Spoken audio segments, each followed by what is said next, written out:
Rentrez.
Bonjour, bonsoir à tous. Nous sommes le mercredi 18 décembre et merci de votre présence.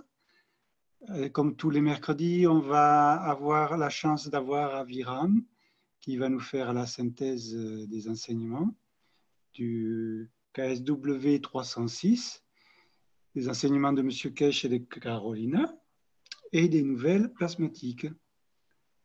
Alors, je vous invite toujours à laisser des questions. Je vous souhaite une bonne écoute et je vais donner la parole à Aviram. Il faut le faire rentrer, Luc. Oui.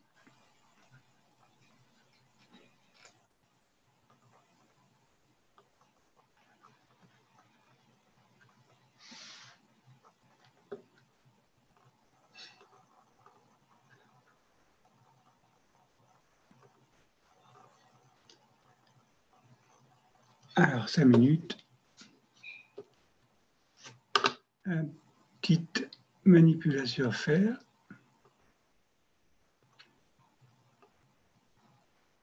Ah.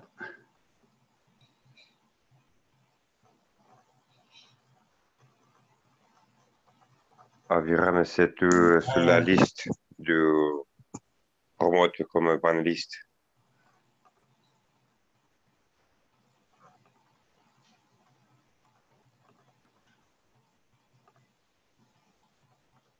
Là, vous m'entendez? Oui. Oui, c'est bon, c'est bon. Oui, salut Aviram. Super. Donc, on va faire ça comme ça. Et...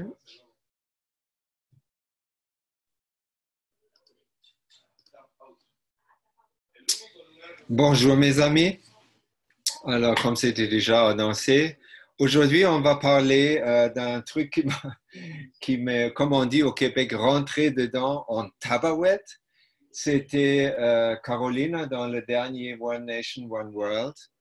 Elle parlait de la police et des impôts. Et elle parlait surtout de notre attitude vers la police et vers les impôts. Et vous allez rire de moi après. On commence quand même avec un aperçu de qu'est-ce que j'ai à présenter aujourd'hui. C'était une semaine très, très pleine.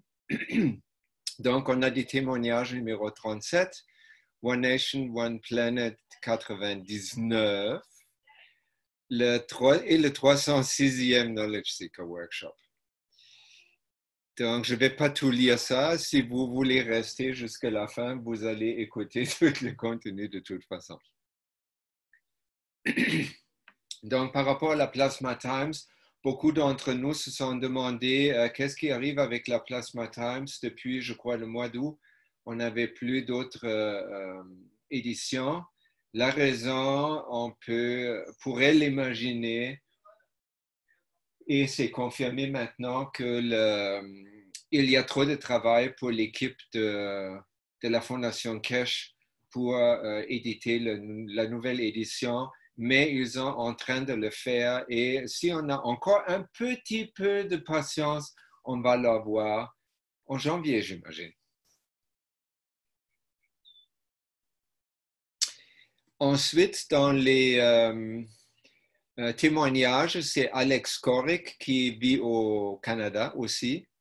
Il a présenté, il a fait comme vraiment un travail herculien, comme on dit.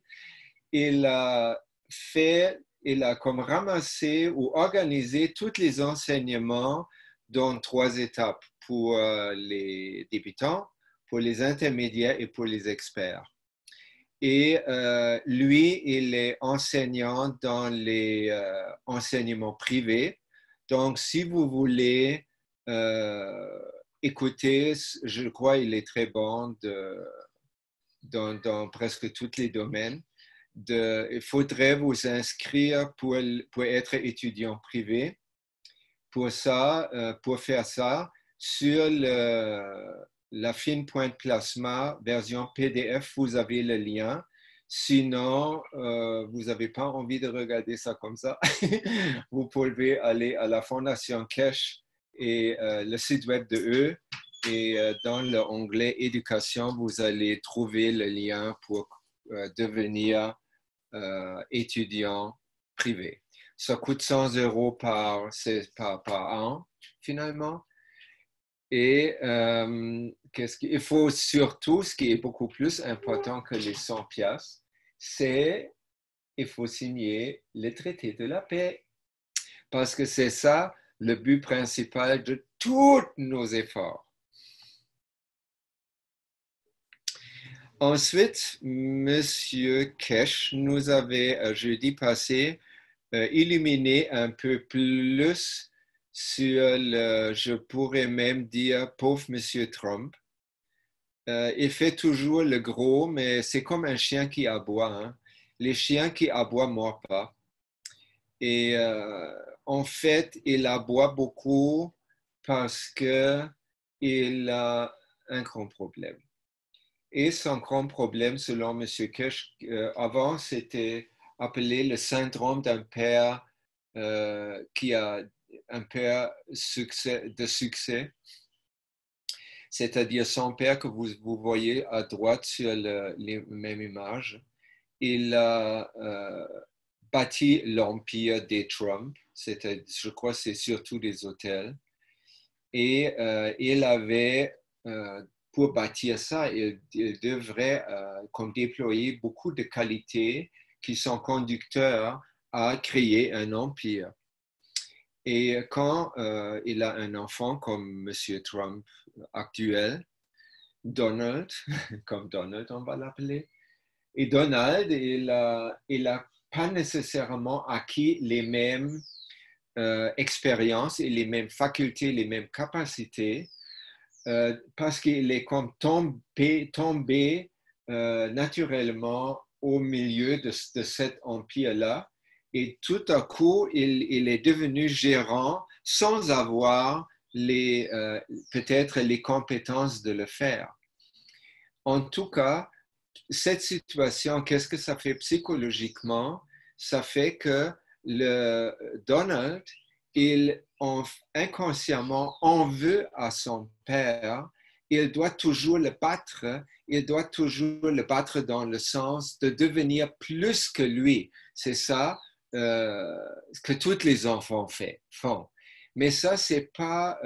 si tu as un père normal, avec un succès normal dans la vie, tu fais la même ou une autre profession et tu peux, parce que tu es unique, arriver à devenir quelqu'un quand même qui n'est pas toujours mesuré à l'image de son père. Mais dans le cas de Donald, ce n'est pas le cas.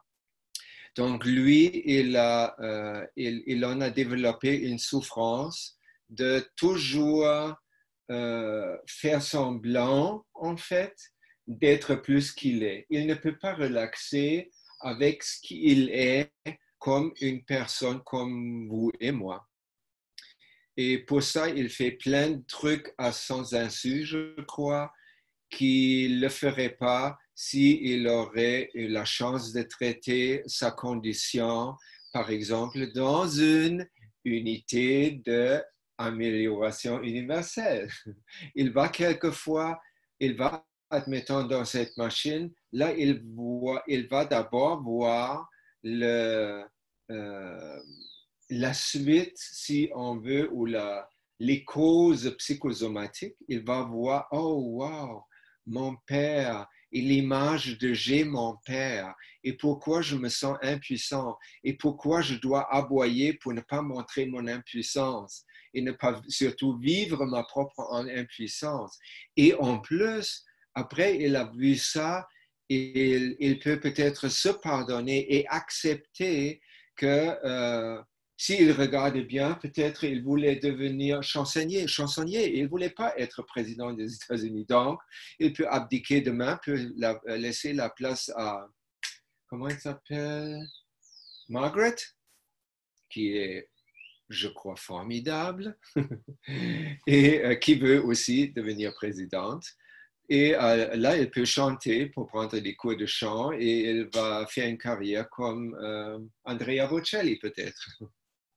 Et après, il peut, dans la même situation avec l'unité d'amélioration universelle, il peut rencontrer l'âme de son père. Et là, peut-être, dans cette interaction entre les deux âmes, beaucoup va se clarifier très, très naturellement et toutes les charges mentales vont tomber comme rien n'était. Ça, je lui souhaite parce qu'il n'y a personne sur la terre qu'on voudrait qu'il souffre. Ensuite, les énigmes économiques. Ça tourne autour de deux questions qui se font poser très, très fréquemment dans la communauté autour de la Fondation Keshe, surtout sur Facebook.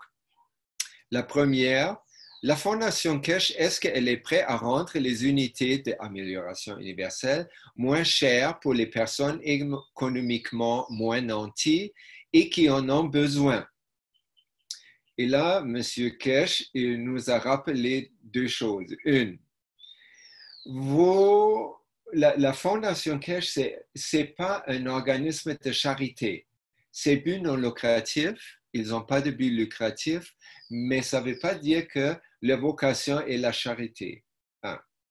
Deuxième, ils ont par contre une organisation qui connaît et diffuse les connaissances de l'univers. Par ces moyens-là, ils ont construit, dessiné et fabriqué l'unité universelle. Par contre, les gouvernements sont par leur vocation là pour faciliter la vie communautaire.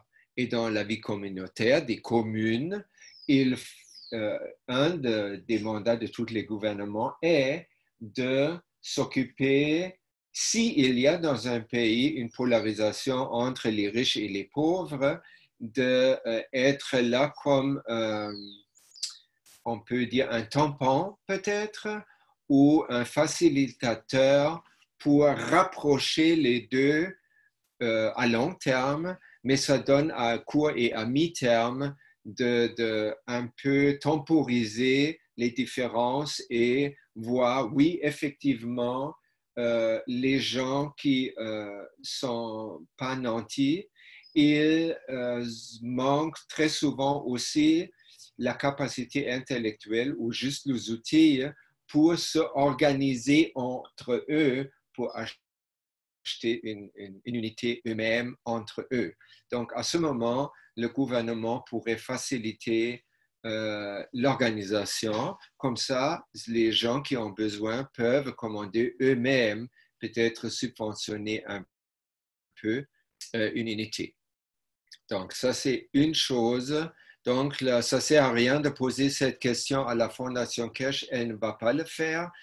Selon les informations que j'ai reçues par courriel, ils sont prêts à faire 50-50, c'est-à-dire un groupe qui veut commander une unité, ils ne sont pas tout de suite les 150 000 euros.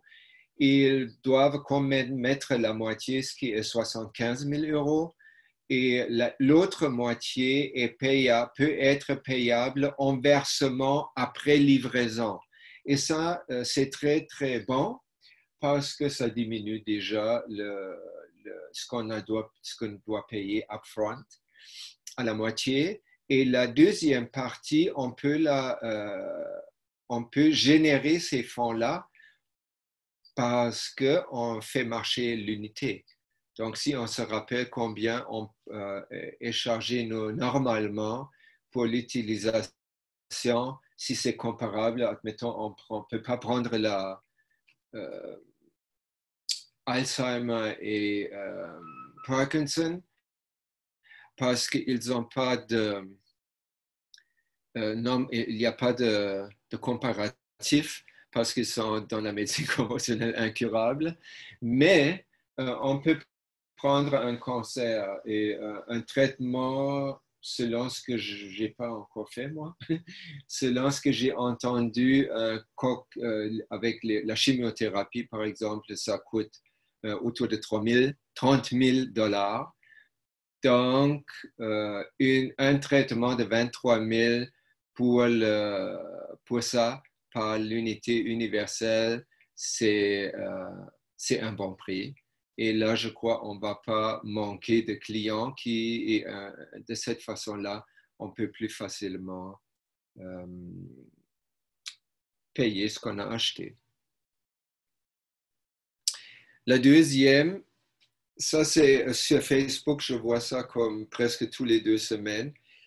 La Fondation Keshe avait promis le générateur d'énergie libre et gratuit à l'état solide il y a des années, mais M. Keshe, il n'avance rien. Donc, tout évident, on ne peut pas, ils font des promesses qu'ils ne tiennent pas. Donc, c'est une organisation qui est aussi bidon. Donc, laisse tomber tout ça et va regarder la télévision. Non. Je vais vous répondre avec ça, avec le bouddhisme a une très bonne explication pour ce phénomène-là. D'abord, je vais vous donner l'explication que la Fondation Keshe, M. Keshe a donnée lui-même. Il a dit que si il dit on va publier une technologie bientôt et elle ne se fait pas publier dans les semaines ou mois qui suivent, il a des raisons pour ça. Et une des raisons, on a comme largement parlé dans les derniers partages de Knowledge Seeker Workshop, les mercredis, parce que il y a une responsabilité. Si tu mets sur le marché bidule qui rend l'énergie gratuite à tous les ménages, et ce bidule-là, tout le monde peut le faire à la maison, sans évoluer vers son âme, on se comprend bien, c'est-à-dire tout à fait en gardant son mental tel quel, c'est-à-dire greedy, avare, ça donne une catastrophe économique pour un pays parce que faudrait juste que vous allez sur Internet et vous regardez dans votre pays, la France ou le Québec, tout d'abord, combien de gens travaillent pour les services électriques, hein? Et en plus, toutes les industries annexes et les services annexes avec ça. Troisième, vous regardez si c'est moyennement géré par le gouvernement, qu'est-ce que le gouvernement fait exactement avec des revenus. Et là, vous allez voir où l'argent va manquer si on force les distributeurs électriques de fermer les portes demain. Donc, on a une responsabilité que beaucoup d'entre nous n'ont pas la facilité d'y penser même, parce qu'on pense toujours, moi, je veux avoir ça. Oui, est-ce que tu penses aux autres? Non, moi, je veux avoir ça. Alors, si on a un blockhead comme ça, ça ne vaut pas la peine de continuer à discuter parce qu'il ne va pas comprendre. Il n'a pas une conscience qui prend aussi la position des autres qui ne sont pas nécessairement tes amis directs, même pas tes amis sur Facebook.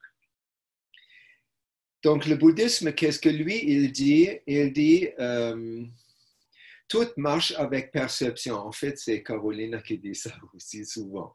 Tout marche avec perception. Donc, chacun de nous, il peut avoir une perception d'énergie libre seulement sous une condition, que lui, il est très généreux par sa nature.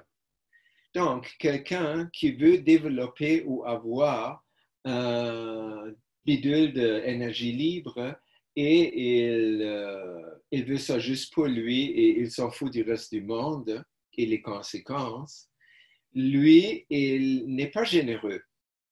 Donc, parce qu'il veut tous pour lui-même.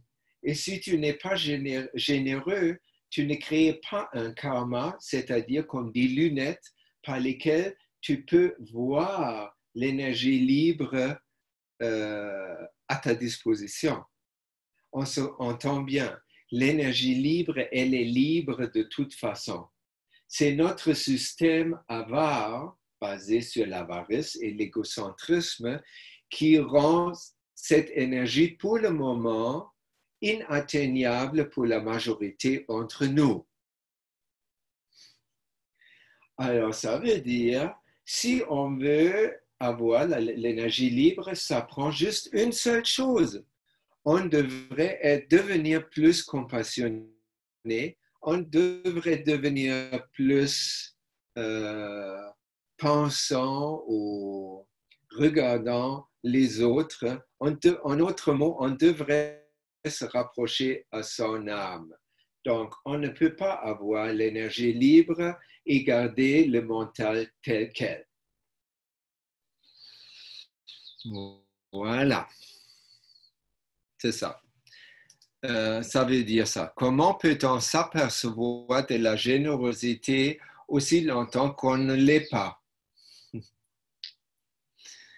Et ça, je trouve, c'est très formidablement fait par la nature d'un être humain, parce que ça peut ne pas avoir tout ce qui... Nous, on peut avoir tout ce que nous voulons, sous condition qu'est-ce que nous voulons se passe à l'intérieur du principe universel qui est « nous sommes ici pour servir ». Si ce que je veux, très brièvement, si ce que je veux sert à tout le monde, on va l'avoir. Mais ça prend, quand j'ai émis mon vœu de ce que je veux, que la formulation, si on veut dire, le verbiage de mon vœu devrait, ou souhait, devrait comprendre cette conscience de unicité de tout l'univers. Ensuite, c'est une chose qui était comme sous-entendue beaucoup de fois dans beaucoup de Knowledge Seeker workshops auparavant, que tous les contrôles, M. Kesh parlait des spaceships, et est-ce que ça va être un spaceship avec une console de contrôle avec des boutons ou pas? Et il a dit, comme il dit toujours, oui, on peut faire ça. Mais ce n'est pas la fine pointe de la technologie possible par le plasma, parce qu'on peut avoir un spaceship vivant et on peut, qui est notre âme, et le contrôle ou la communication entre ce spaceship et nous se fait à l'intérieur de nous, c'est-à-dire par nos pensées et nos émotions. Et là, encore une fois, ce contrôle émotionnel prérequis que nos pensées sont alignées avec nos émotions. Si ce n'est pas le cas, et c'est à l'intérieur de notre mental un brouhaha, une confusion complète, un babel d'opinions et de désirs contradictoires au même moment. vous pouvez imaginer que le spaceship ne peut pas bouger parce que ça peut seulement bouger si ça se déchirerait en 1000 morceaux pour que chaque morceau suive un désir particulier qui prend voie entre nous. Donc, ça prendrait que nous atteignions un état où notre mental est fermement consolidé et amicalement uni avec notre âme. Donc, c'est encore une fois, on arrive toujours avec cette science du placement, on arrive toujours à la même part. Et on voulait toujours avoir un bidule où on pèse le bouton et la vie est réglée, non? On ne veut pas régler notre vie nous-mêmes. Non, il faut grandir, mes amis. Il n'y a pas d'autre choix. Après, M. Keshe, il a parlé d'un message chinois qui, je ne l'ai pas vu moi, c'est probablement lui et ses proches qui ont reçu ça, où un monsieur de Chine, il a dit, mais l'unité universelle d'amélioration, c'est comme je suis sur un âne et j'ai une perche et à la fin de la ficelle de la perche, il y a une carotte et à cette carotte, je conduis devant le museau de l'âne et l'âne avance. Et là, M. Keshe a dit, il a parlé pour la première fois comme un maître zen. Il a dit, il n'y a pas d'âne, il n'y a pas de carotte, et il n'y a pas de moi. Surtout le dernier parti. Il n'y a pas de moi. Ça, c'est vraiment quelque chose qui est très surprenant d'entendre ça de la bouche de M. Keshe. Et j'ai aimé beaucoup ça. Donc, ça veut dire, il a poursuivi en disant, l'unité d'amélioration, on peut la comprendre sur un niveau très bas, comme une unité qui peut nous aider à enlever un cancer, il veut dire processer ou traiter une condition d'un cancer. Sur un niveau plus haut, elle peut nous aider à nous rapprocher de notre âme, à élever notre propre âme. Et il a dit, ça ne s'arrête pas là. Parce que c'est encore qu'on utilise une machine pour nous rapprocher de notre âme. C'est comme beaucoup de knowledge seekers, ou moi, je pense ça aussi. Est-ce qu'il n'y a pas un GANS qui ferait ça? Comme ça, je prends, au lieu d'avoir une machine, je prends une pilule. Je prends une pilule ou un liqueur ou whatever. Je prends ça et ça va faire ce que je ne vais pas faire moi-même. Alors, s'il n'y a pas d'âme, il a dit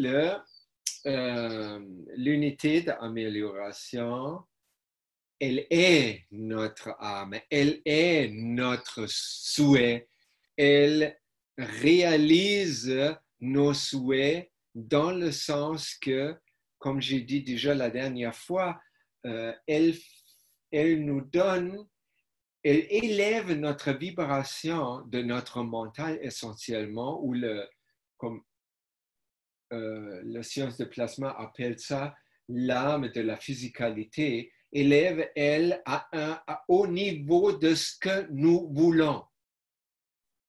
Admettons, je prends un exemple très plat, je veux devenir millionnaire, je veux être riche. Alors, pour faire ça, il faut que je sois capable de me comporter comme si j'étais déjà riche, comme si mon souhait était déjà exaucé. Mais quand je pense dans ma journée, tu vois, je n'ai pas l'argent pour ça, j'aurais aimé acheter ça, et là, je suis dans un café, non, je prends le café ordinaire, je ne prends pas le latte, parce que je n'ai pas. Et tout ce quand je pense, je ne l'ai pas, ça fait toujours, ça contredit ou ça garde mon énergie, la vitesse de ma pensée, mon énergie, ma vibration tellement bas que je n'atteins pas le niveau de mon souhait. hein, pour mon souhait, je dois atteindre une vibration comme une souveraineté, une aisance de quelqu'un qui est millionnaire. Si je peux faire ça, je vais avoir des millions. Et la machine, elle fait ça. Pas une machine. L'unité, elle nous aide avec ça. N'importe quel être illuminé peut aussi faire ça. Hein? Quand vous êtes en la présence d'un être illuminé, on va parler des êtres illuminés à la fin d'aujourd'hui un peu plus. Quand vous êtes vous étiez déjà dans une présence d'un être illuminé vivant, vous avez probablement fait la même expérience. Vous êtes ou dans la réunion ou après, vous marchez sur des nuages. Vous étiez Dieu. Vous avez rien encombré. Vous étiez liberté, amour et tout. Et après, le mental dit, ah ben oui, mais ici, là, tu vois. Voilà. Donc, et parce qu'on ne peut pas avoir, les maîtres comme les unités universelles, ils nous ouvrent la fenêtre, on peut apercevoir qu'est-ce que c'est pour un moment, pour 15 minutes, 30 minutes. Après, c'est notre mental qui ferme la fenêtre. Ça, c'est à apprendre. Non? Et ça veut dire, si je laisse mon mental être joué au maître, à dépendre de moi, et ce n'est pas moi qui est le maître, mais le mental, je n'ai pas à me plaindre. Même chose avec le gouvernement et tous les autres trucs. Si je ne prends pas mon pouvoir, moi, quelqu'un d'autre va le prendre. Et il n'y a pas à se plaindre de ça. La raison est tout simplement à notre responsabilité. Hein?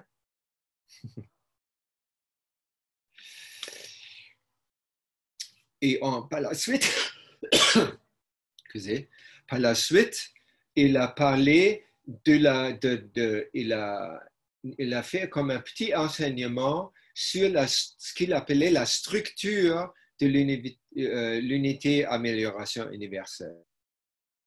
Et avec structure, il ne veut pas dire les boulons et les plaques en fibre de verre et des whatever, ou des gants, ou des bobines nanoplaquées ou pas.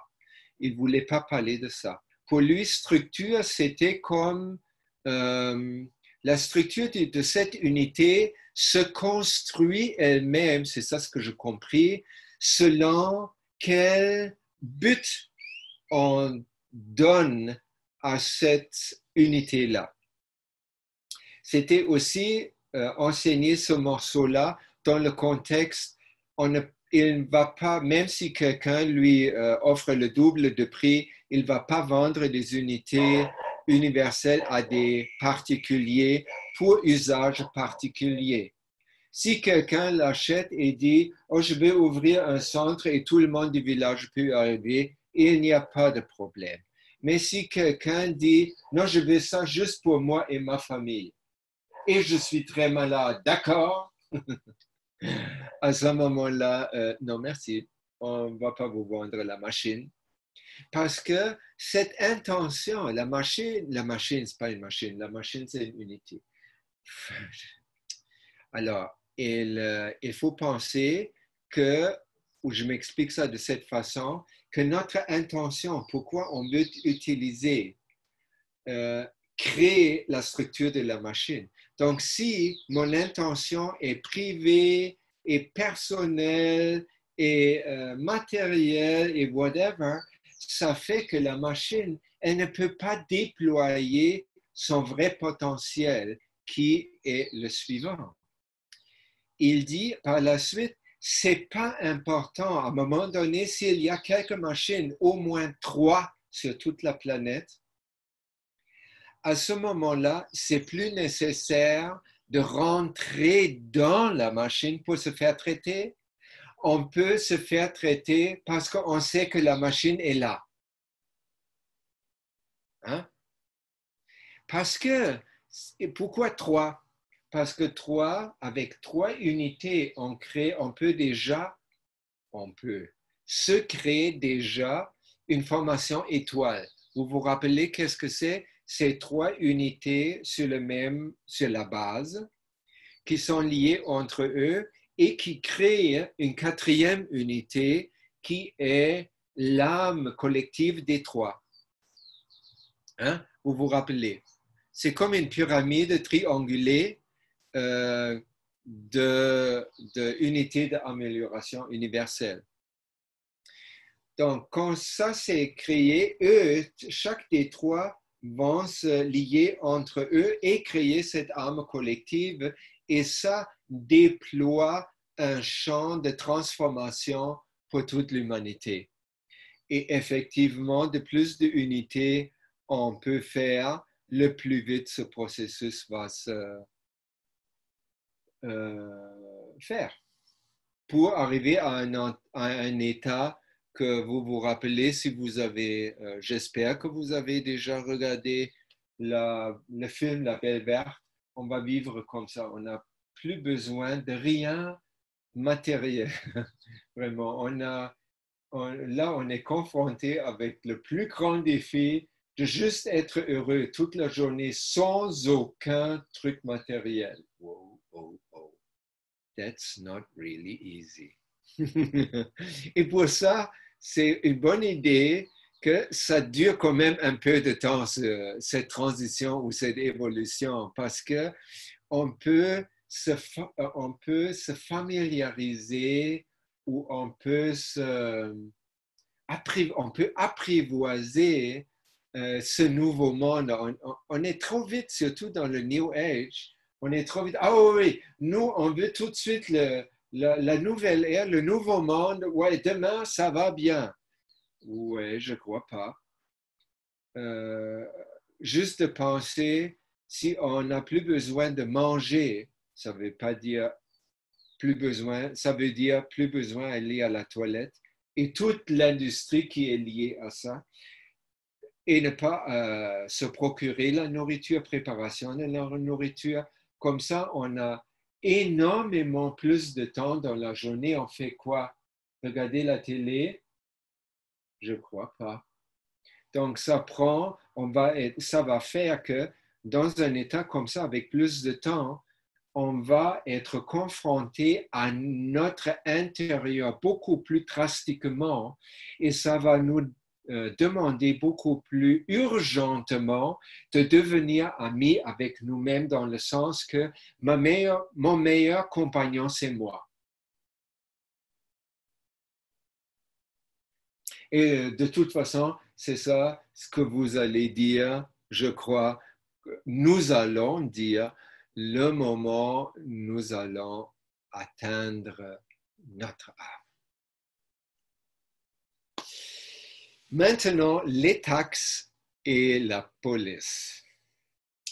Si moi, avant d'étudier, commencer à devenir étudiant de la science du plasma, j'ai étudié le bouddhisme et après ça, j'ai étudié le mouvement de la souveraineté, c'est-à-dire en anglais free man on the land. Et là, on apprend comment notre monde d'aujourd'hui est géré par une organisation qui peut avoir beaucoup de noms. Un s'appelle les banksters, les autres la cabale, les autres les reptiliens, les autres whatever. Les mots peuvent changer, le contenu reste pareil.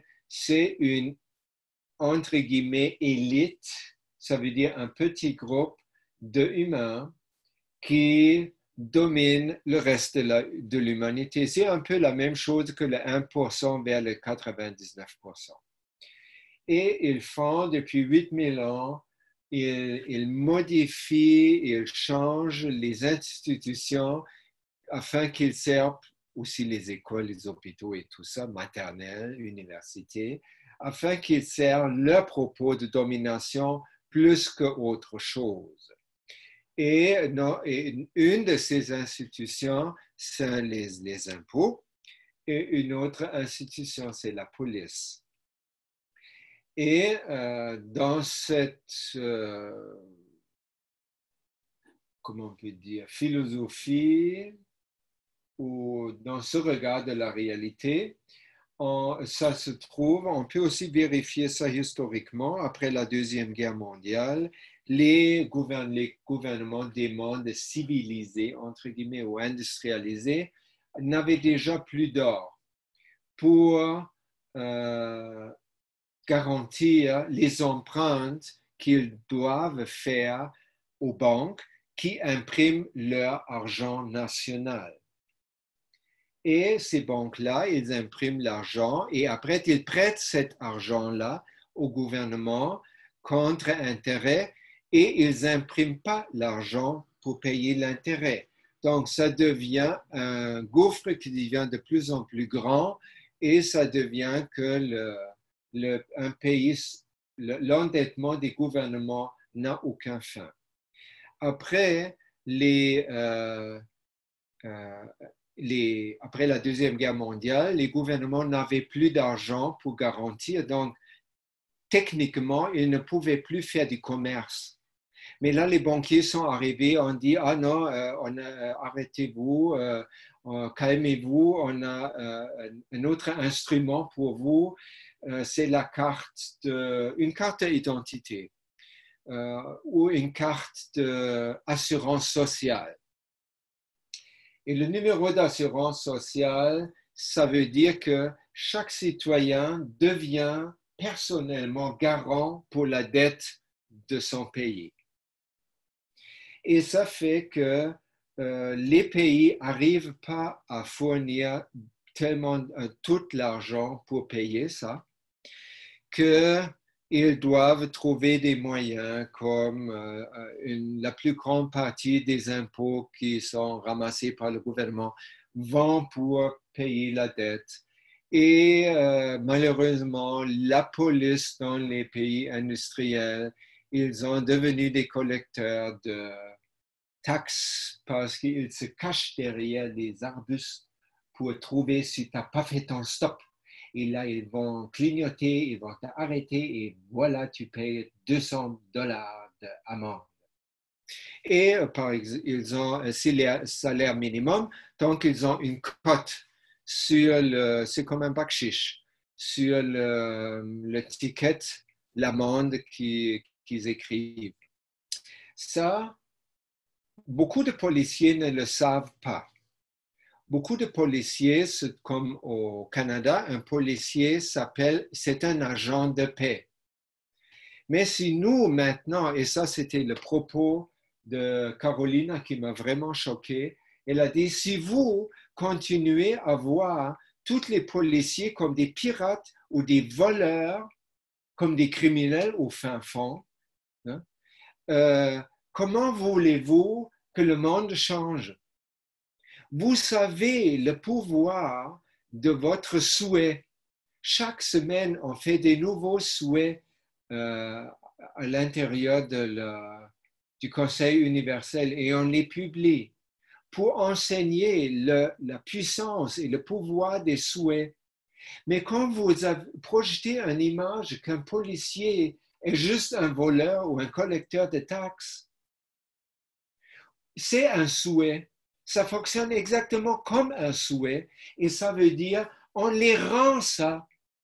Tandis que si on fait un autre souhait qui est plus adapté à ce que nous, comme knowledge seeker, voudrait vraiment, on pourrait formuler quelque chose comme ça. Nous donnons de notre âme et nous sommes présents dans le souhait.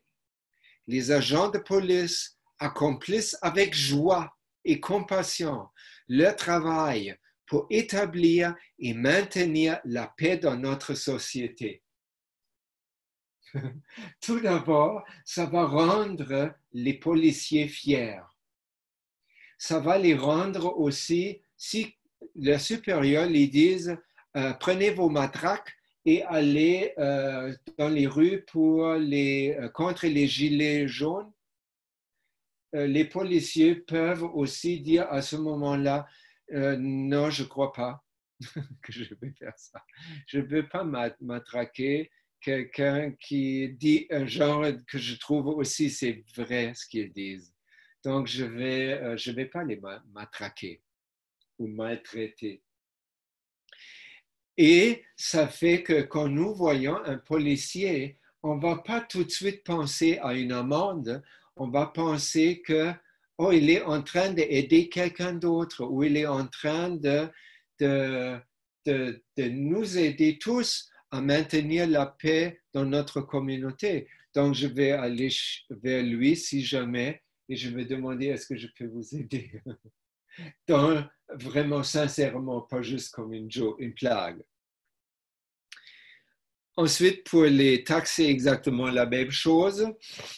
Carolina a dit, peu importe, semble dans quelle couche de la société vous êtes. Si vous êtes très nantis, vous êtes des pauvres, si vous êtes sur bien-être social ou vous êtes whatever, hein, moyen, citoyen, whatever. Personne où tout le monde essaye d'esquiver de payer des impôts.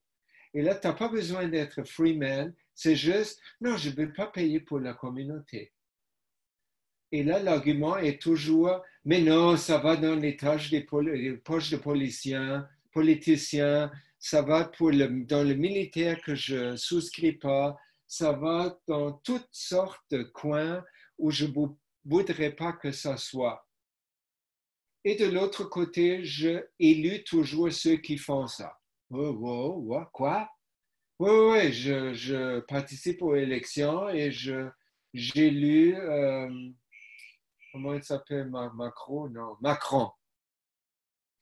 Alors là, j'ai déjà une schizophrénie, mais déjà, non, moi j'ai gagné de l'argent, c'est mon argent et je ne donne rien de mon argent. C'est pour ça que j'essaie d'esquiver ici et là. Et si j'achète quelque chose et comme le service par mégarde a oublié de me charger ce que j'ai dû, je ne vais pas y aller et réclamer que je paye. Je dis, ah non, j'ai gagné de l'argent, la. C'est ça. Donc, même pour les taxes, même si on pense et on sait il y a la corruption. La corruption se maintient seulement parce que nous, on pense en termes de corruption tout le temps. De plus qu'on utilise ce mot, le plus répandu va être la corruption. Donc, pour changer ça, on pourrait faire un souhait suivant. Nous donnons de nos âmes et nous sommes présents dans notre souhait. Nous sommes entourés par notre souhait qui est nous payons volontiers, avec joie, les impôts parce que nous savons que ces fonds sont utilisés pour créer et maintenir les services communautaires dans notre société. Si je sais ça, j'aime payer les impôts et je me demande, impôt, ça vient du mot imposer. Mais il n'y a rien à imposer. J'aime payer ça. Je veux participer parce que je gagne bien et je n'ai comme pas le temps parce que j'investis tout mon temps de gagner bien ma vie. Donc, je gagne bien ma vie et je suis très content parce que cette situation qu'il y a d'autres personnes qui aident d'autres personnes qui n'arrivent pas tellement à gagner bien ma vie comme moi. Hein? Voilà.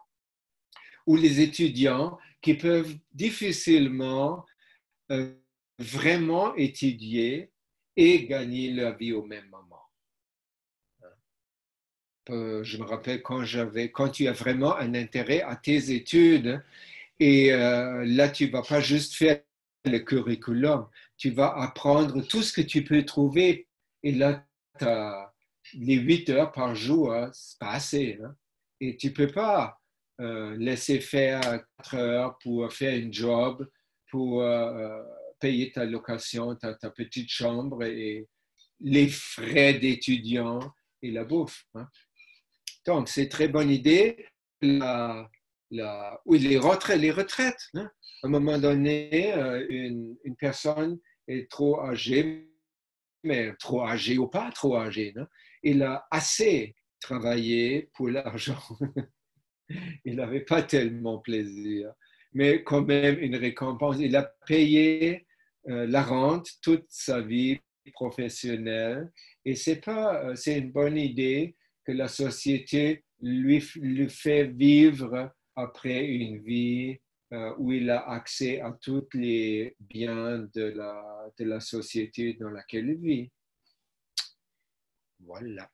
Et si vous aimez ces deux-là, vous pouvez ajouter « je suis présent » parce que ça vous met à l'intérieur de ça. Ça donne plus de force à ça. Ça nous fait un meilleur monde plus vite. Et comme je dis, comme au début, ça m'a choqué vraiment parce que même dernièrement, on a subi une vérification du gouvernement qui nous a pris beaucoup d'argent et j'étais vraiment en colère contre. Et pour moi, c'est très clair, c'est injuste et tout ça, mais j'ai donné plus d'énergie à cette partie injuste que solution. Donc, je n'ai pas trouvé la solution. Donc, j'ai payé. Hein? Et ça aussi, il faut penser. Hein?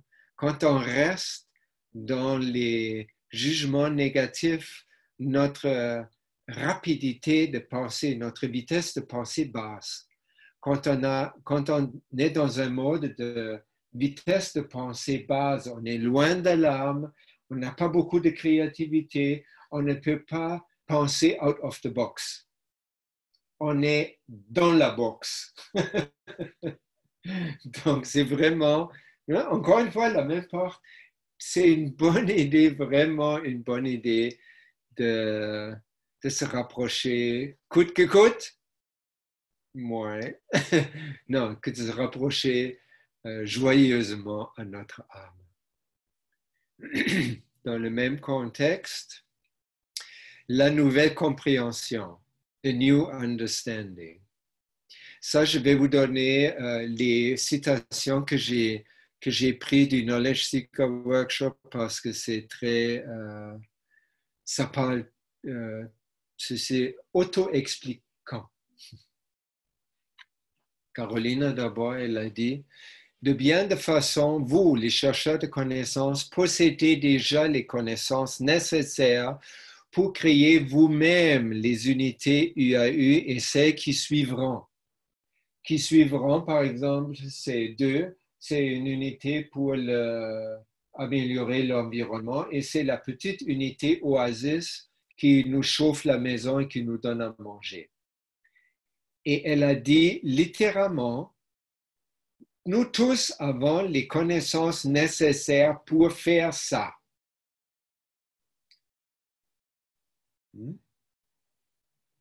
Vous aussi? Monsieur Kirsch a poursuivi, dans l'enseignement d'aujourd'hui, je vais commencer à ouvrir une nouvelle dimension que vous connaissez tous. Nouvelle qu'on connaît tous, mais que vous devez comprendre. Savoir est différent de comprendre. On a fait une capsule sur ça déjà. Ça nous a fait beaucoup de plaisir de comprendre ça. Non, on se rappelle, savoir, c'est l'ordinateur qui a accumulé le savoir. Comprendre, ça nous change. Chaque compréhension nous change. On n'est pas le même avant et après. Comme je le disais toujours à mes enfants, M. Kesh à ses enfants, quand tu comprends, tu n'as plus besoin de te souvenir. C'est ça. Tu n'as pas besoin d'un manuscrit pour dire ce que tu veux dire si tu as compris ce que tu veux dire. Si tu n'as rien compris et c'est un speech qui est écrit par ton adjudant, ton bras droit publicitaire et tu es président de la République, tu vas le lire parce que tu comprends rien de ce qui est écrit. Parce que c'est pas toi qui as écrit, c'est pas toi qui as compris. Ça devrait, mais c'est pas pour le moment. C'est là la clé des enseignements à partir de maintenant. Donc, le GANS, on pourrait vivre la première partie, si je peux dire ça, de la science des plasmas qui s'occupe nanoplaquage et GANS et les réacteurs limagraphes. On peut les faire à la limite sans comprendre qu'est-ce qu'on fait. On peut suivre des recettes, blueprints. Avec les nouvelles unités d'amélioration et les nouveaux enseignements liés à ça, M. Kesh ne donne aucune recette et personne d'autre donne aucune recette. C'est toujours, on essaye d'avancer ensemble dans nos compréhensions. Il faut que ça soit ensemble, comme les unités universelles, les UAU. Ils travaillent ensemble pour arriver au point de bascule où tout le monde devient heureux. Donc, ça prend ça. Vous serez étonné de tout ce que vous savez déjà et vous serez étonné de ce que vous pensiez de ne pas savoir, mais vous le savez. Avant, on disait toujours, on ne peut pas savoir ce qu'on ne sait pas. Là, M. Kesh dit le contraire. Vous pensez que vous ne savez pas certaines choses, mais je vous dis, je vous assure, vous le saviez déjà. Alors, qu'est-ce que ça peut dire? On peut dire qu'on vit sur peut-être différents niveaux simultanément, et si on vit dans un niveau basse pensée, admettons, parce qu'on est dans une mauvaise passe, là, on ne peut pas comprendre sur le niveau plus élevé, pensée rapide. Donc, on ne sait pas qu'on sait.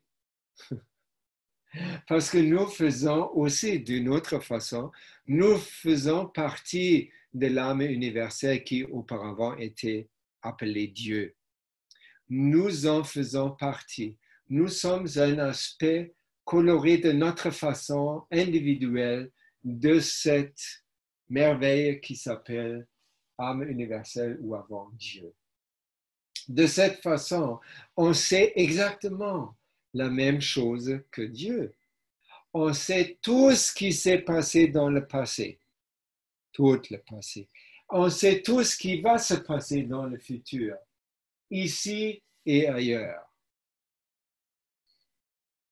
Oui.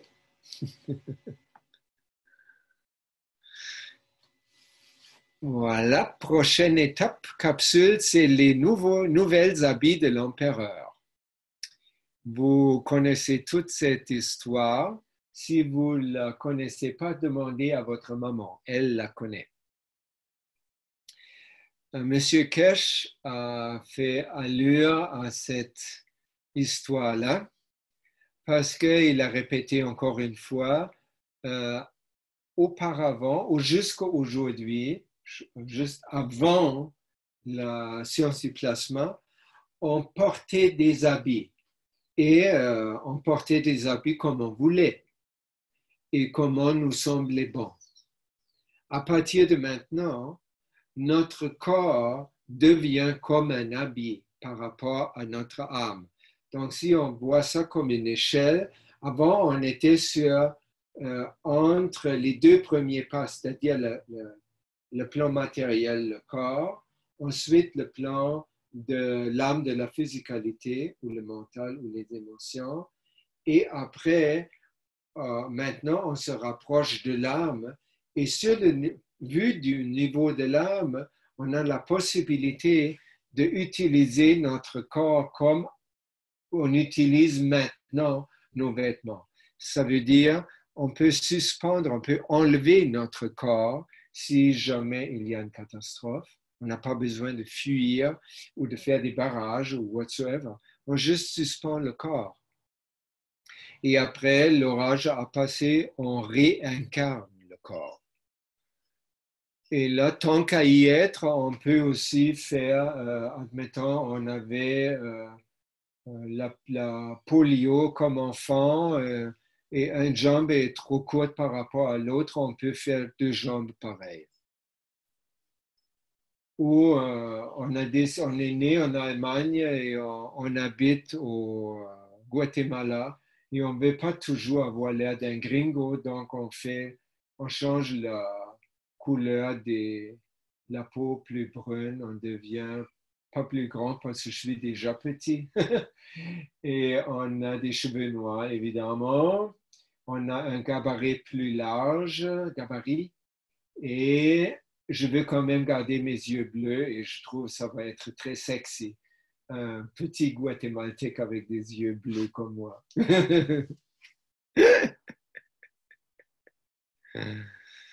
Et l'autre, ça me rappelait cette histoire avec le corps. Il a aussi dit que le corps, quel corps ou les modifications du corps dépendent de votre volonté, mais pas de votre volonté personnelle. Je veux avoir l'air une fille dans mon temps, c'était Brigitte Bardot et l'homme était Alain Delon, admettons. Et aujourd'hui, c'est d'autres personnages, Keanu Reeves peut-être, et la fille, pas tellement au courant, j'avoue. Mais vous savez de quoi je parle. Ça peut ne pas marcher parce que vous aimez à ce moment-là pas comment vous avez l'air. Vous n'aimez pas votre corps. Votre corps ne changera pas seulement par rapport à votre jugement personnel. Là, ça serait la même chose si Donald, dont on parlait au début, disait « Ah, moi, je veux avoir l'air de mon père parce que j'ai l'air d'un gros con. Je n'ai pas l'air vraiment d'un héros capitaliste. Mais mon père, oui. Donc, je veux avoir un autre, je ne veux pas être gros comme ça et je veux être plus grand que gros et je veux avoir comme si j'enlève un peu de gras, j'ai une ossature qui est plus marquante et ça fait yes. Non, ça ne marche pas parce que quand on fait ça, quand on dit je veux autre chose parce que j'aime pas ce que je veux, c'est une contradiction. Et ça fait que ça n'arrive pas. Dans ce contexte, encore une fois, ça prend de faire la paix entre les pensées et les émotions. Et la région où la paix est la plus facile, c'est le principe universel, quand on fait tout ce qu'on fait pour le bien de tout. Donc, de cette façon, de vouloir l'apparence d'un noir en étant en Afrique, c'est pas parce que j'ai peur d'être blanc. Non, il n'y a pas d'apartheid. C'était des blancs qui faisaient apartheid. Hein? Non, c'est parce que tu veux te fondre parmi eux, tu veux parler leur langue et tu veux être capable de te sentir comme eux pour vraiment comprendre qu'est-ce qu'ils vivent. Hein? Autre chose. Le Bouddha, il a fait une prédiction à tout le monde, à tous ceux qui deviennent eux-mêmes des Bouddhas. Qu'est-ce qu'il a dit? Il a dit, quand vous atteignez l'état de Bouddha vous-même, vous allez incarner dans milliers de mondes simultanément et vous allez pour aider des gens. 1000 mondes simultanément. Et vous allez réincarner, vous allez prendre une forme qui est propice à faire plaisir, ou au moins être capable, pas de problème, être capable de plaire ou d'être acceptable par la personne laquelle vous allez aider. Si vous voulez aider une petite fille sur la planète Zeus et vous avez l'air d'un ogre de la planète Terre, vous allez faire peur à la petite fille et votre but de l'aider échoue déjà avant que ça commence. Donc, vous pouvez avoir l'air d'une grand-mère, un homme, une femme, un autre enfant, un chien, un chat, une plante, même une brise de vent parfumée. Tout ce qui est conducteur à votre facilitation, vous allez prendre cette forme-là. Et je trouve que c'est formidable. Et on connaît, ça nous touche parce qu'on se rappelle avec les ou l'être aimé, quand on est en amour avec une autre personne, on fait juste ça. On prend la forme, je me rase pour ma blonde. Je veux apparaître beau dans ses yeux pour lui faire plaisir, qu'elle m'aime encore plus. Oui. Donc le Bouddha, très bien dit. Maintenant, une capsule, un guide le plus doux vers l'âme. Ça, c'est Anastasia. Et Anastasia a fait un programme qui est décrit là, ça s'appelle Domaine Familia, Kindsdomain. Et le programme est très facile à comprendre, que chaque famille consentante qui le veut se voit offrir gratuitement 1 hectare de terre à vie, 2 acres, avec un droit d'héritage afin d'établir le domaine de sa propre famille. La terre elle-même ainsi que les produits y cultivés ne peuvent pas être taxés. Ça, vous allez trouver ça impossible. C'est probablement pour le moment, ça a l'air impossible au Canada, aux États-Unis et en Europe, mais ça fonctionne déjà en Russie. Poutine, M. Poutine, il a fait déjà 2 lois, un en 2003, un autre en 2006, où il donne l'autorisation au gouvernement de léguer des terres. Ce n'est pas des terres nécessairement dans les zones qui sont des déserts ou des pics de montagne où on ne peut pas cultiver. C'est des terres cultivables, très propices même à la cultivation. Et c'est quoi les effets de ça? Amélioration d'environnement, parce que chaque famille habite ce terrain. Le terrain, il n'y a pas de dette. Ils font leur petite maison, ils font leur jardin et ils cultivent, comme j'ai déjà dit avant, j'ai expliqué un peu, ils cultivent d'une façon plasmique en fait. Ils mettent les graines dans la bouche avant de les planter pour assurer que la plante pousse pour un être humain. Et c'est ça qu'une plante veut, profondément, pousser par amour pour toi. Et comme ça, je vais guérir toutes tes maladies parce que je t'aime. Et quand on fait ça, comme dans une agriculture plasmique, plasmaculture, on peut appeler, ça a comme effet à mi- et long terme une amélioration de l'environnement. Les sols redeviennent auto-fertiles, ce qu'ils sont par leur nature. Et c'est un mouvement de dépollution. La sécurité alimentaire est atteinte très rapidement avec ça. Vous connaissez peut-être une dacha. Une dacha, c'est comme un terrain privé avec une petite maison que beaucoup de familles en Russie ont, comme une maison secondaire, un chalet. Mais ils ne font pas de gazon. Non, ils font des jardins potagers. Et ils font ça tellement, et il n'y a personne qui leur a dit de faire comme ça.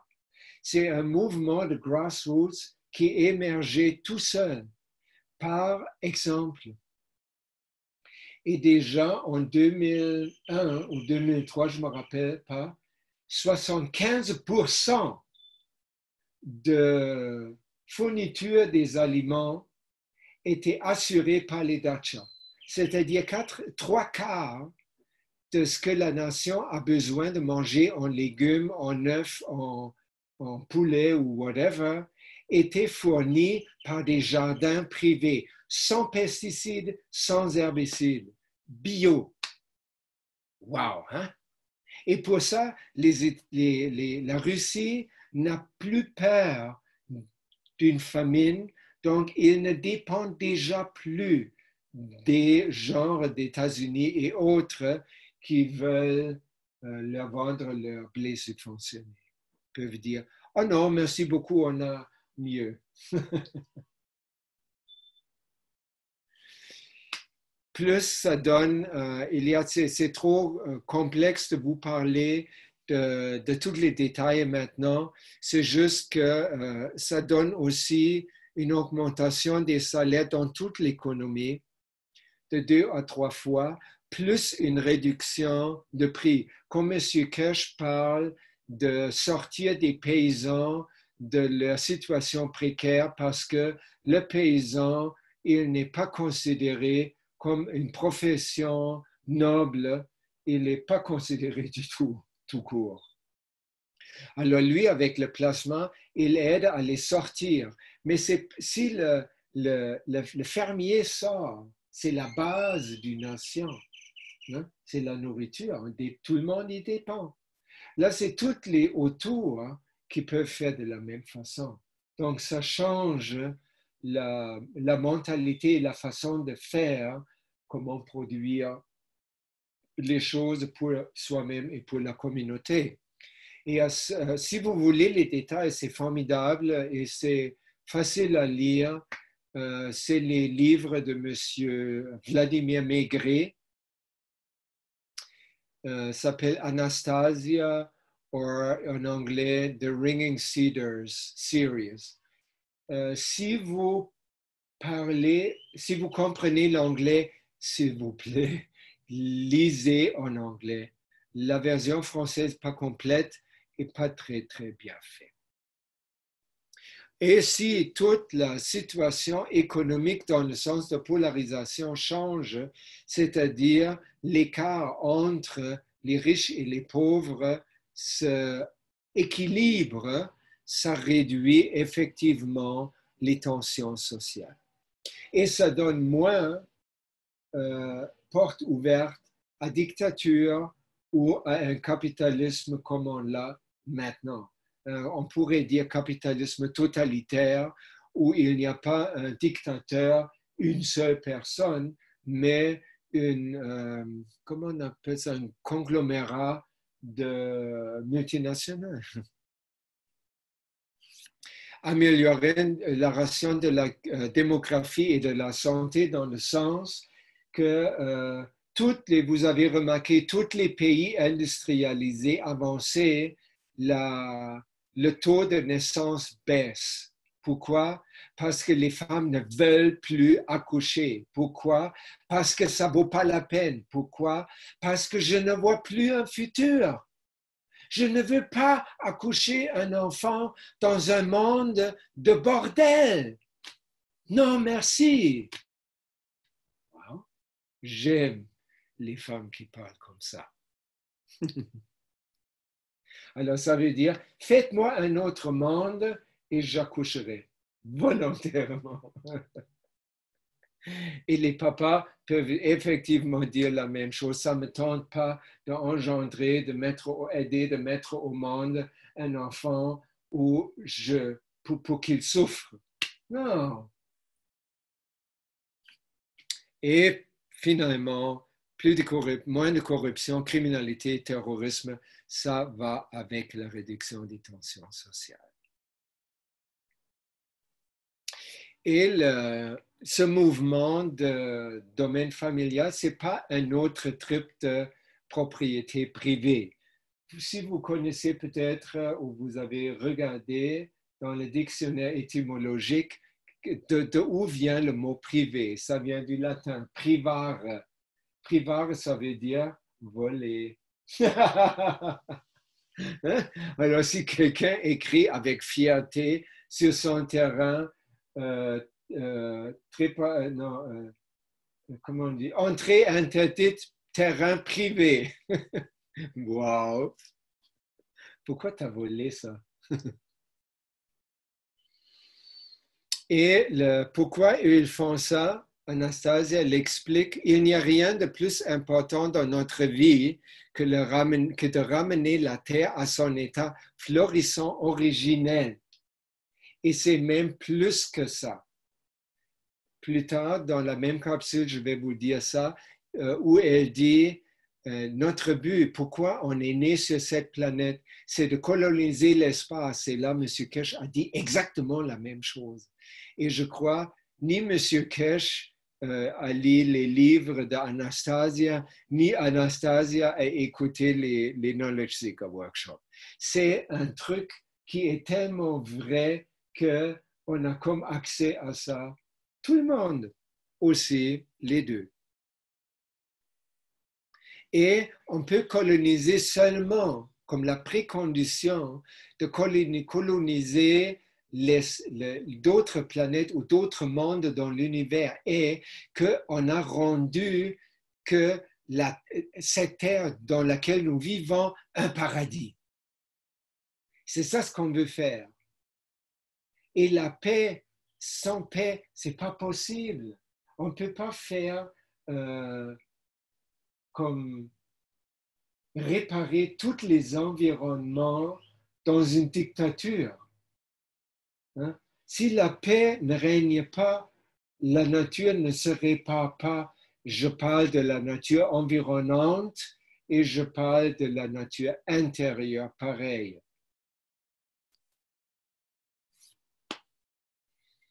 Il prend ensuite l'exemple d'une marguerite. La marguerite fait partie d'un espace à travers lequel nous pouvons être connectés à l'univers. Pour ça, on appelle l'idée le plus doux vers l'âme. On n'a pas besoin de comprendre beaucoup. Si on fait un jardin comme un espace d'amour, c'est-à-dire on plante les choses avec amour et on s'occupe avec amour, et ça va faire que les plantes nous aident à nous rapprocher de notre âme et de l'âme universelle. Alors, chaque brin d'herbe sur terre ne réagit pas seulement au soleil. Vous avez observé, les fleurs, ils bougent leur tête avec le soleil. Ils ferment les pétales. Il y a des fleurs qui font ça en après-midi, vers le coucher de soleil. Ils rouvrent le matin. Donc, ils vivent avec le soleil, ils sont connectés. Et ce n'est pas les rayons, hein? Comme les feuilles ne deviennent pas brunes parce qu'il fait froid. J'ai observé ça au Canada cette fois-ci. Les feuilles deviennent brunes parce que les rayons magnétiques du soleil changent d'angle. Et il peut faire plus froid avant, ça ne les rend pas plus brunes. Mais aussi aux autres planètes, mais aussi à l'homme. Donc, ça veut dire que chaque plante peut faire une petite connexion de plus entre nous et le tout. Chaque plante ainsi réagit à nous avec amour. Chaque plante est capable de recueillir pour nous toutes les meilleures énergies de l'univers, pour nous nourrir aussi longtemps qu'on n'est pas encore rendu de ne plus manger matériellement. Et le plus important, l'homme, après tout, a été créé pour peupler d'autres mondes. C'est juste une crèche ici. La Terre, c'est une maternelle. Et ça, c'est le fun, hein?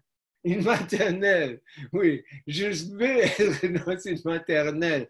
On n'a pas besoin de se comporter comme un adulte dans une maternelle parce qu'on va juste être un peu ridicule.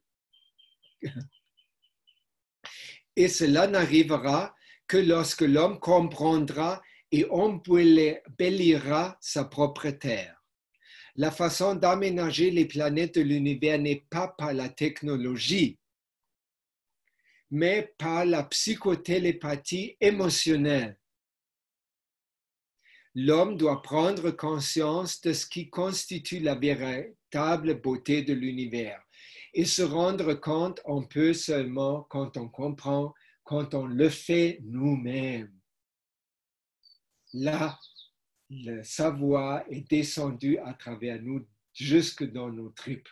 Et là, chaque fibre de notre être rayonne cette nouvelle compréhension.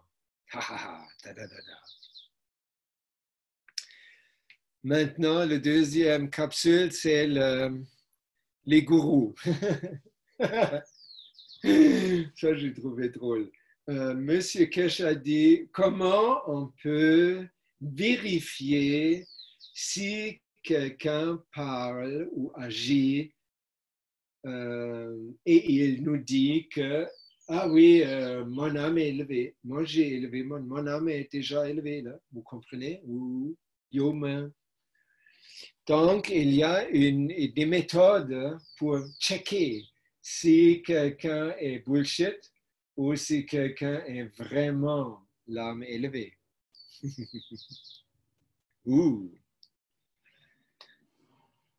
Alors, M. Kesh nous dit que si l'élévation d'âme va en pair avec un dégagement de lumière pour les autres, c'est correct, c'est la bonne illumination.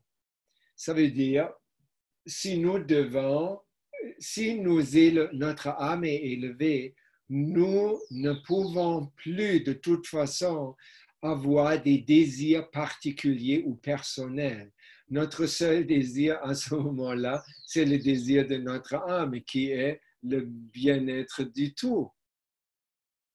Et à ce moment-là, nous, on va prendre beaucoup de joie pour devenir un véhicule, pour transporter les autres plus facilement à la même élévation. Il a fait une comparaison avec le GANS. On peut faire du GANS de qualité différente. Tout d'abord, il y a quelques personnes qui ont pris les bonnes choses pour faire le GANS. Ils ont mis ça, posé ça, ils ont connecté les deux plaques et tout. Ils ont mis de l'eau salée et rien. Rien. Ça veut dire, ça ne fonctionne pas. Technologie, bullshit. Non, ça veut dire que l'intention était que ça ne fonctionne pas parce qu'ils sont plus confortables que ça ne fonctionne pas, parce qu'ils corroborent ce qu'ils savent déjà, parce qu'ils n'ont pas besoin à ce moment-là d'apprendre quelque chose d'autre. Après, on peut aussi faire, admettons, les morceaux de cuivre ne sont pas vraiment bien plaqués. Ils sont noirs, mais pas bien plaqués. Sans patience, admettons, ou sans intention. À ce moment-là, le GANS se forme et si tu mets un peu de vinaigre ou un autre acide, tout le GANS se dissout, plus rien. Et ça veut dire que ce qu'on a vu là, c'était pas vraiment énergétisé, c'était plutôt le support comme le nanosolide sans le gaz, si on veut. Donc, c'est un peu bidon, pas la bonne. Ça correspondrait, ce GANS-là, à un gourou bidon et le GANS qu'on peut mettre, admettons, le poudre du GANS séché, on met ça encore une fois dans la soude caustique, ça fait le GANS du GANS. C'est une façon de faire ça. Un autre test pour le GANS, Peut-être pour le gourou aussi, on le fait tourner. On le fait tourner à haute vitesse. Il se tourne à haute vitesse, il n'y a pas de vacuité à son centre bidon. Non, le GANS. Si on met le GANS dans le plasma liquide dans un réacteur et on tourne le réacteur, et s'il y a une vacuité, un espace vide qui se forme au centre de la boule, ça veut dire le GANS est bon. Et si on arrive encore mieux, qu'il y a une lumière qui sort de la vacuité, ça veut dire qu'on a même réussi à créer une âme. Oh, qu'est-ce que c'est? Oh. Alors, la question, c'est comme avec la générosité au départ, quand on parlait de vendre moins cher, la technologie énergie libre, si on peut l'avoir ou pas. Est-ce que le capitalisme nous enseigne, non, mon fils, tu vas prendre mon entreprise ou mes entreprises et tu vas faire plus d'argent. Et si tu vois ça fonctionne, tu as fait déjà beaucoup plus d'argent, là tu peux donner une partie aux pauvres. Ça veut dire on reçoit pour donner. Est-ce que ça fonctionne? Non. Qu'est-ce qui fonctionne? Donner pour recevoir mieux. Donner pour recevoir, pour mieux donner. Et ça, c'est un cercle infini. Et c'est ça que M. Kesh dit toujours, vous faites un magraphe pour vous-même, faites deux. Faites le premier, donnez-le. Et le deuxième, vous gardez pour vous. Donnez d'abord. Après ça, ces deux magraphes déjà font une connexion invincible et ils vont pour faire beaucoup plus que ce que vous voudriez, que vous pouvez même penser, je crois. Et j'ai mis une citation de lui dans le contexte. La seule façon pour l'homme d'élever son âme, c'est lorsqu'il est toujours conscient qu'il est le plus petit plasma, même s'il fonctionne parfois comme le plus grand. C'est-à-dire une personne qui élève son âme. Il fait ça en essayant mettant son énergie, en élevant les âmes des autres. Et on a compris, il y a, je crois que c'était 2 ou 3 mercredis passés, que pour comprendre, ça prend se mettre dans un état du plus faible qu'on reçoit de l'âme universelle l'illumination. Et il a dit d'autres fois aussi, notre attitude ou de notre positionnement, il dit, envers l'âme universelle, c'est la même position qu'un embryon dans le ventre de la maman. Le petit bébé. Donc, c'est très bon qu'on se comprend de plus en plus comment on est dans une maternelle éternelle ici et on n'a même pas besoin de grandir dans le sens de devenir un adulte.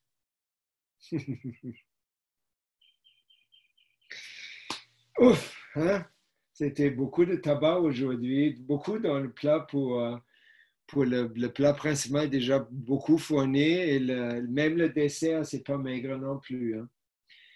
La première chose, c'est un témoignage que vous pouvez lire dans le PDB du Fin-Point Plasma. C'est une femme du Canada qui s'est guérie. Qu'est-ce qu'elle avait déjà? Des douleurs dans le dos et elle ne pouvait presque plus bouger le bras parce qu'il y avait un accident, elle est tombée et beaucoup après, elle faisait des diagnostics et le médecin a trouvé que le ligament a déchiré. Mais même ça, elle pouvait guérir avec une coupe de vie. Il faut que je dise, la femme, cette femme-là, elle s'appelle Diana, elle a vraiment une attitude excellente pour utiliser les outils de placement. Elle y croit, elle met le paquet, elle est tannée de se faire traiter pour ça coûte les yeux de la tête, ça donne rien. Elle veut aussi grandir à travers sa guérison pour aider les autres. Et qu'est-ce qu'elle a fait le lendemain? Elle a parlé à une copine qui a une condition semblable et voilà. Je l'ai mis pour ça, pour lui remercier et pour... D'ailleurs, il faut que je vous dise quelque chose sur les gourous. Les faux gourous, ce n'est pas grave. Les seuls qui vont souffrir par le phénomène faux gourou, c'est les faux gourous. Un disciple, il n'y a pas de faux disciple.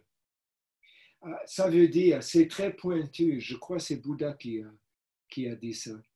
Même quand vous avez un faux gourou et vous déployez tout ce que vous pouvez pour être un bon disciple digne de lui, et vous croyez c'est un vrai, vous allez atteindre l'illumination malgré faux gourou. Parce qu'à un moment donné, plus ou moins vite, vous allez le dépasser. Vous allez le voir, il va le voir. Et ça n'intéresse personne d'autre. Même chose avec les outils de placement. Même si un outil de placement est ou un magrafe, admettons, le nanoplaquage n'est pas bien fait ou quelqu'un l'a fait et les connexions ne sont pas selon le blueprint. Ça ne veut rien dire. Vous pouvez, avec votre intention, le faire marcher. Et ce n'est pas juste moi qui dis ça, c'est Carolina et M. Kesh qui disent ça. Heureusement aussi.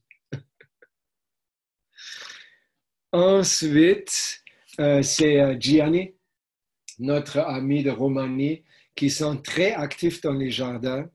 Il a fait une recette qui était publiée par M. Kesh au début de l'été, si je me rappelle bien. Et c'était une soupe caustique qu'on fait avec tout ce qu'on trouve sur notre terrain. C'est ça ce qu'on fait.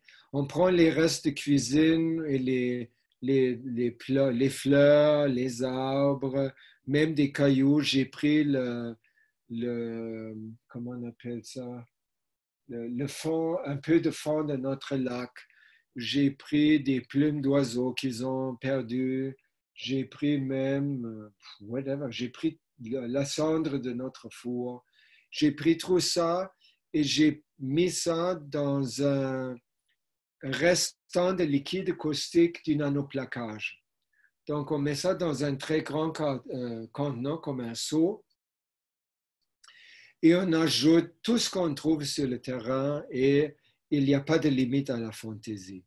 Après, on met un couvercle que ça n'évaporise pas si vous le faites en été et vous laissez faire le travail pendant 21 jours.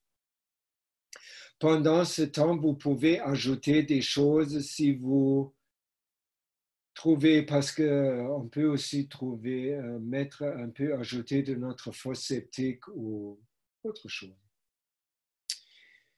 Après les 21 jours, on ajoute 30% du volume par un mélange égal de plasma liquide CO2, plasma liquide zinc oxyde, CH3 et magnésium oxyde.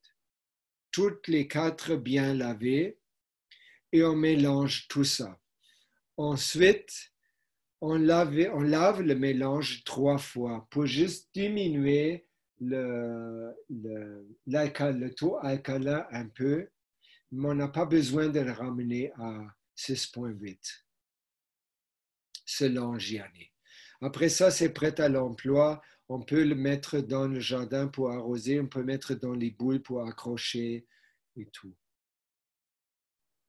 Et quand vous prenez de toute évidence juste le liquide clair par-dessus et vous le diluez aussi. Donc, si ça a encore un pH de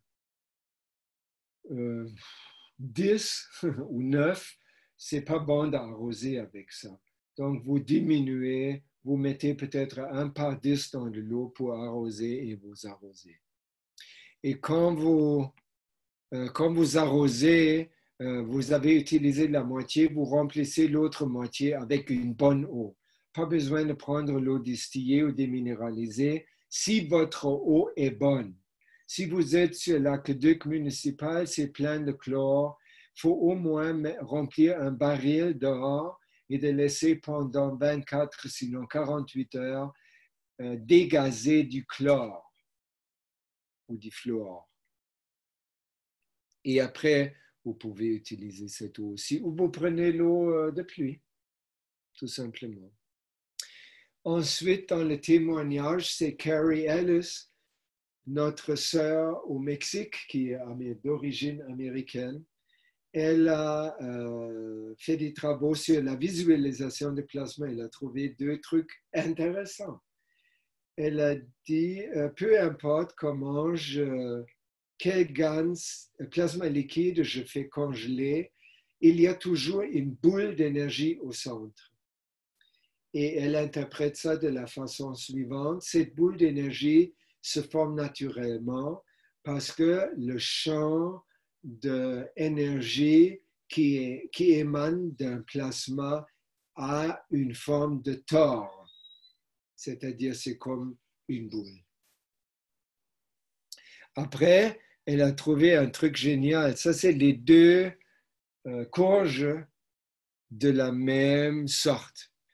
La courge plus jaune en haut, elle est achetée dans le marché.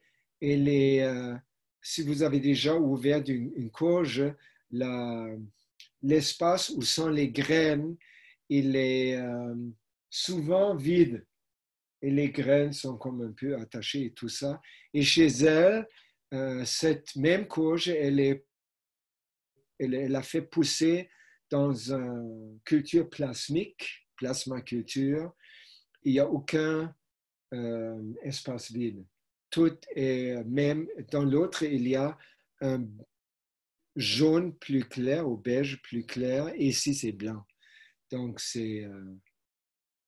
et elle semble un peu plus grande, mais là, je ne vais pas avancer des choses que je ne peux pas prouver. Ensuite, c'est notre ami Tom Salas qui est retourné, semble-t-il, chez sa maman à Dominica. Donc, qu'est-ce que lui, il a montré comment il traite l'eau. Donc, il prend l'eau de la pluie de son toit.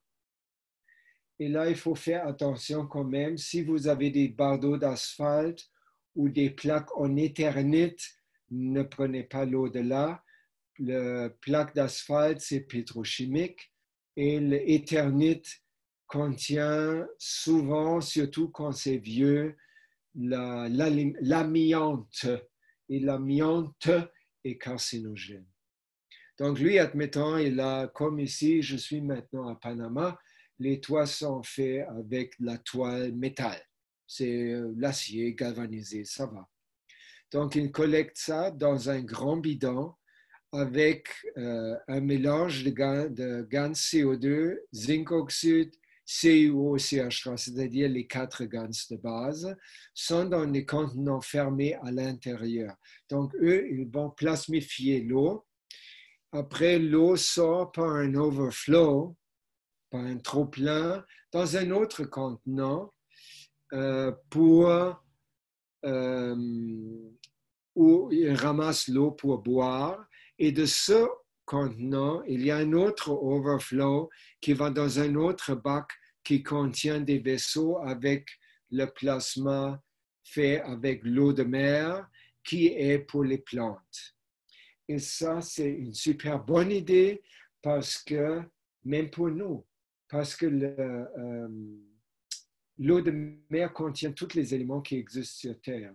Et il y a un volet de permaculture qui s'appelle Oceanponics, l'océanoculture peut-être en français, qui veut dire que on dilue, je crois que c'était 1,7% de sel de mer non raffiné dans l'eau pour arroser, et ça donne des résultats excellents parce que les plantes vont jamais manquer de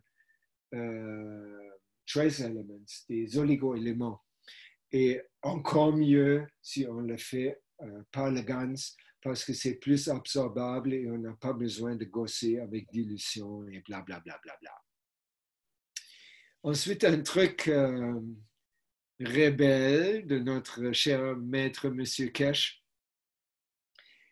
c'est apparu sur Facebook parce que Caroline l'a mis et après il a parlé de ça aussi dans le Knowledge Seeker Workshop.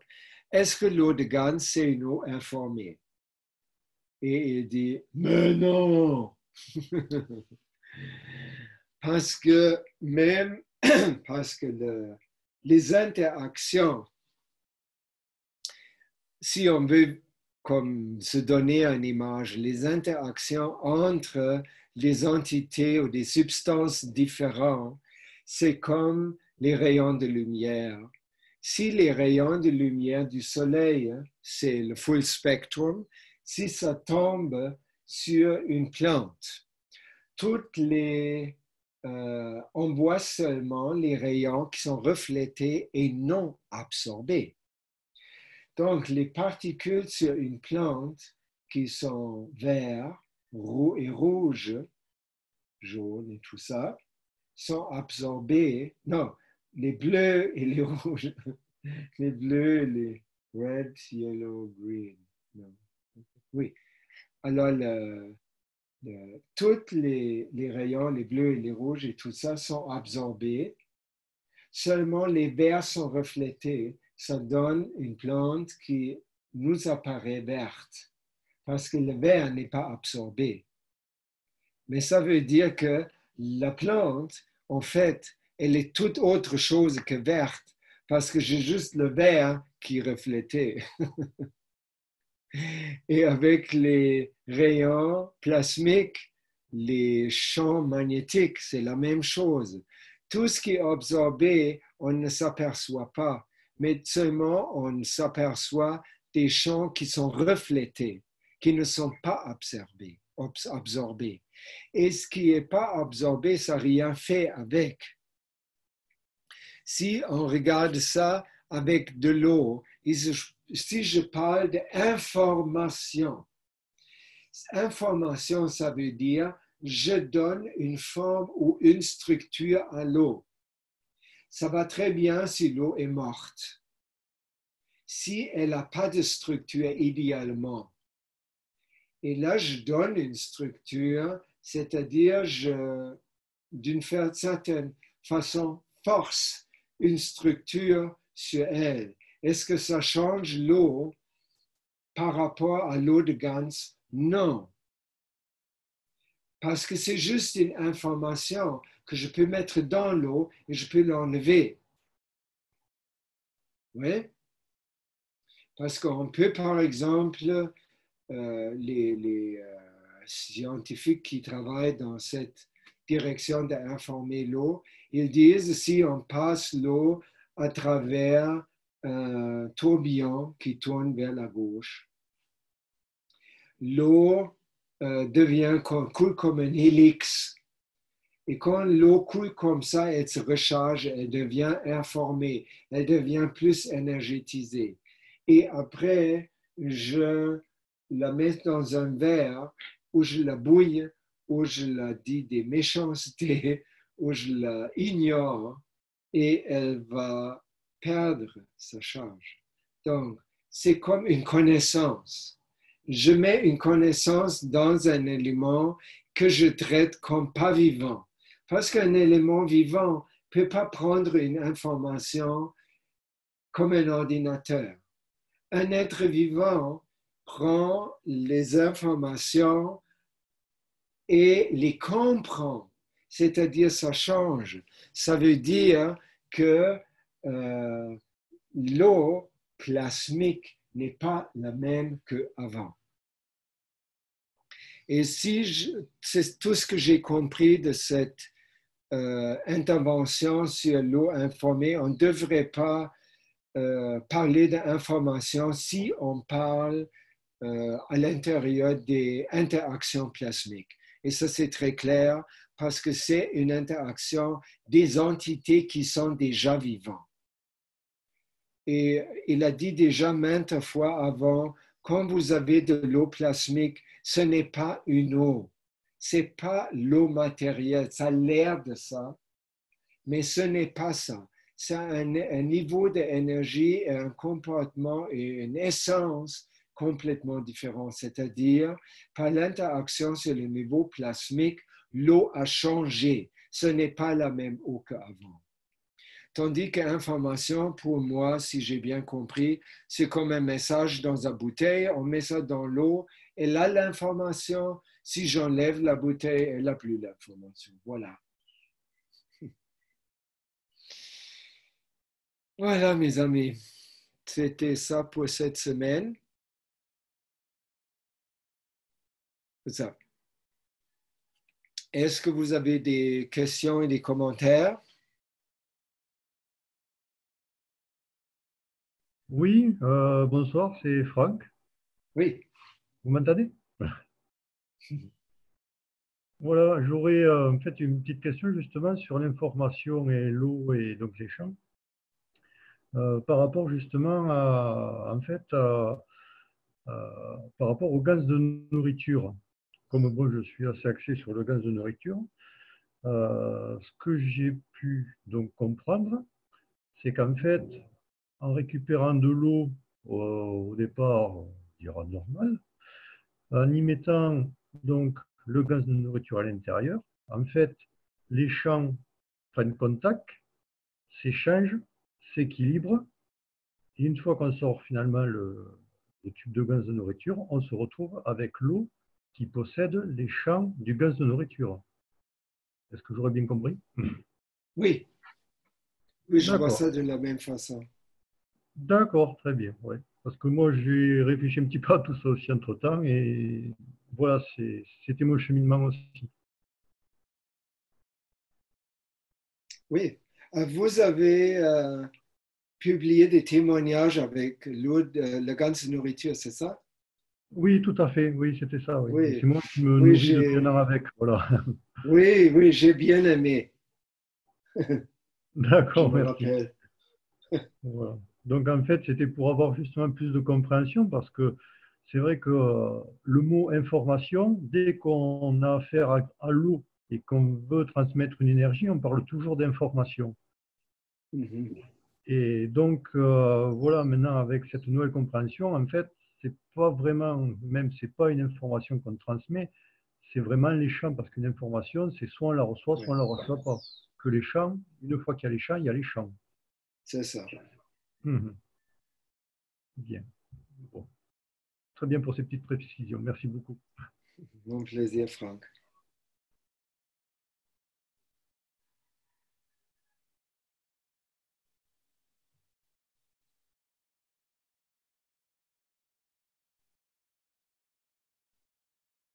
Aviram, s'il te plaît, on a Oui. vu la semaine dernière la vidéo que tu nous as laissée. Il y avait des images que Jacques Gaffé avait faites sur plusieurs eaux. Et donc, je me posais la question depuis, en ayant vu ce qu'a écrit Carolina, est-ce que d'après toi, quand ils ont fait, je crois que c'était 2 pour faire les photos, là, est-ce que normalement cette eau elle a dû être informée par le champ, leur champ à eux, leur champ propre? Je crois quand tu fais des photos de comme même les eaux de Amma et de Fatima et tout ça,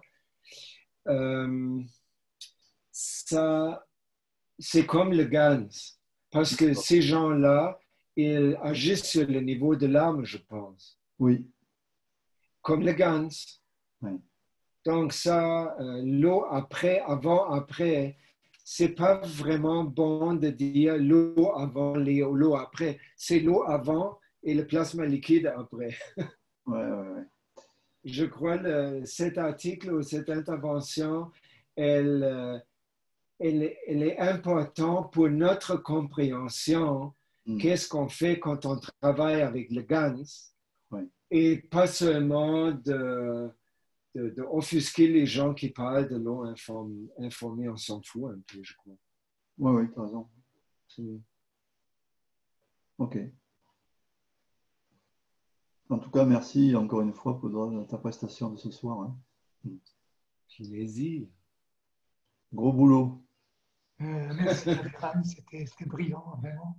Juste une petite question. Je ne sais pas si tu as vu la fin de la conférence de M. Kesh, où on voit, on nous passe une vidéo, où on voit une lumière derrière un immeuble, et on se demandait ce que c'était, un vaisseau spatial ou je sais pas. Je sais pas, j'ai vu la même vidéo. Oui. Il a fait référence à le même phénomène quand il est arrivé au Brésil avec Carolina. Et c'était ça aussi, le même phénomène qu'avant. Il a publié des photos à un moment donné dans un break quand ils ont travaillé pour inaugurer le Conseil universel. Et à ce moment-là, il a dit, les extraterrestres sont, les frères de la communauté universelle sont venus dire hello. Et peut-être la lumière, et ça, je ne sais pas. Excellent. Peut-être ils prennent par plaisir une forme plus ou moins matérielle, je n'ai aucune idée. D'accord, merci. Un plaisir.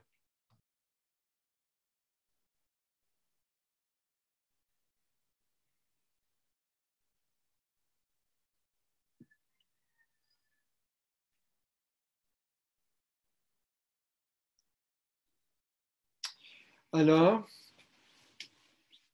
s'il n'y a pas d'autre chose, je vous remercie beaucoup de votre attention, qui est au moins la moitié de ce qui s'est passé ce soir. Et je vous dis merci beaucoup, obrigado, thank you, gracias, spasibo, teşekkürler, dankeschön, shukran. Merci, C'est Aviram. nous qui te Merci, remercions, Aviram. Aviram. Merci à toi. Bonsoir à tous. Bonsoir. Bonsoir à tous. Bonsoir. Bonsoir à tous.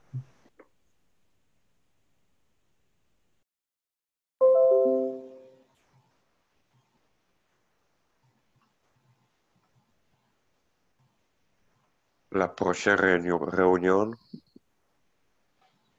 Mercredi prochain. Mercredi prochain. oui, MDS. Merci beaucoup. Oui, je vais me mettre une tuque de Noël. Oui, Eh oui. c'est le moment. Alors, bonne fin de semaine. Bonne fin de semaine.